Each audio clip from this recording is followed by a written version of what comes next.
This year, I made $375,000 trading the E-mini S&P 500 futures as a 26-year-old who has been trading for 7 going on 8 years. Because if you're only looking at the final P&L, you're kind of missing the entire story. To be honest, the beginning of the year was much better for me trading-wise as opposed to the latter half of the year. So January here was great. I took a pretty big loss on January 2nd off of just one single trade, but I managed to keep my losses smaller than most of my wins throughout the month. And then we go to February.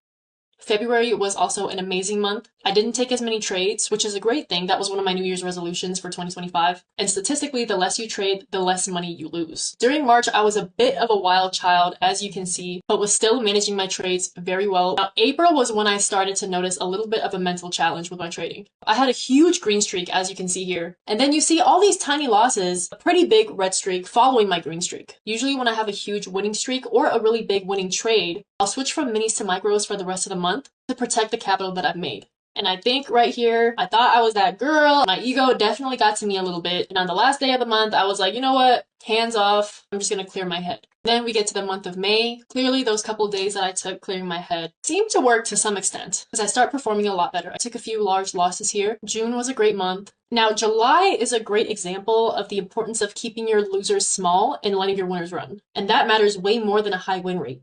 You don't need to be right all the time, and in this industry, you're not going to be. You just need your average win to outweigh your average loss. So I think this month highlights something that a lot of traders overlook, and it's that profitability is not about how often you win. It's about how much you win when you're right versus how much you lose when you're wrong. This is my August. This was my September. Again, another great example, just like how July was. October was another great month, very high win rate.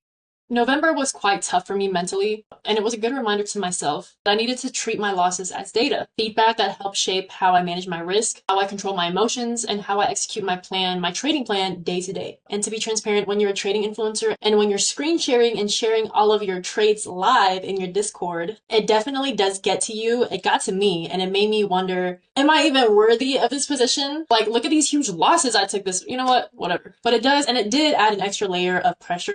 It made me hyper aware of every single outcome, which I think definitely showed this month. But over time, it ended up being really helpful to me. Being super transparent forced me to confront my losses more head on and talk about them openly, which in turn helped me in my trading. December has been a great month for me as well. It's definitely the month where I took the least amount of trades, which I am very proud of. All in all, this year ended very green for me, but obviously, very clearly, it did not come without context. And if there's one thing I want y'all to take from this video, it's to not compare your journey to someone else's. Because you'll see trading influencers, including me, making money now, but what you don't see is the years of trial and error, the blown accounts, the mistakes, and the lessons that I paid for with my own real money. Everybody that you admire in the trading space has their own version of that same